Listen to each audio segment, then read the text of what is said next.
একটু চিন্তা করতে পারেন, 5ই আগস্ট যদি দেশ স্বাধীন না হতো তাহলে প্রতিটি মানুষেরই ফাঁসি কার্যকর করা হতো।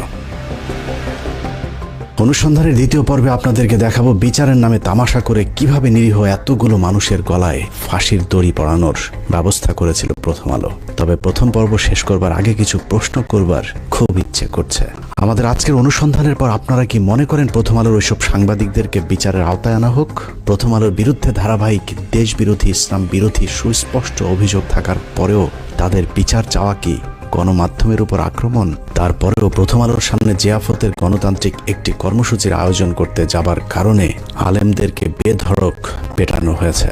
আর সেটা কি বিএনপির মহাসচিব মির্জা ফখরুল ইসলাম আলমগীর প্রথম আলোর উপর হামলা দাবি করে তীব্র নিন্দা জানিয়েছে। প্রথম আলো, ডেইলি স্টার সহ অন্যান্য সমস্ত পত্রিকার উপর আক্রমণ শুরু হয়েছে, আমি তীব্রভাবে নিন্দা জানাচ্ছি। মির্জা ফখরুলের ওই দিনের বক্তব্যের সবচেয়ে ভয়ঙ্কর অংশ ছিল তিনি বলেছিলেন এই বাংলাদেশ নাকি তিনি 5 তারিখের আগে কখনোই দেখেননি। তার এই বক্তব্যে প্রমাণিত হয়েছে ইসলাম বিদ্বেষী ফখরুল আগেই ভালো ছিলেন। 5 তারিখের পর তিনি প্রচণ্ড অস্বস্তি বোধ করছেন। মানুষের জীবন নিয়ে ভয়ঙ্কর খেলা করা এইসব সাংবাদিকদেরকে বিচার চাইলে যাদের জ্বলে উঠবে তাদেরকে চিনে রাখতে হবে। এটা কোনো রাজনীতি নয়, মানুষের জীবন নিয়ে খেলা করেছে প্রথম আলো। মির্জা ফখরুল বিএনপি জামায়াত যখন ক্ষমতায় ছিল তখন লুটপাট করেছে, আওয়ামী লীগের 15 বছরে আতাত করে চলেছে।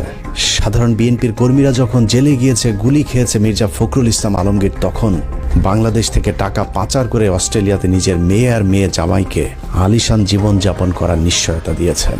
মির্জা ফখরুল সামনে বিএনপি ক্ষমতা এলে আবারও লুটপাট করবে, এটা চোখ বন্ধ করে বলে দিতে পারি।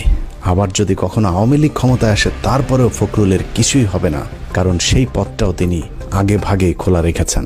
শেখ মুজিবুর রহমানের যে মূর্তিটা ছিল সেই মূর্তিকে দড়ি বেঁধে টেনে ইঁচড়ে ফেলে দিই।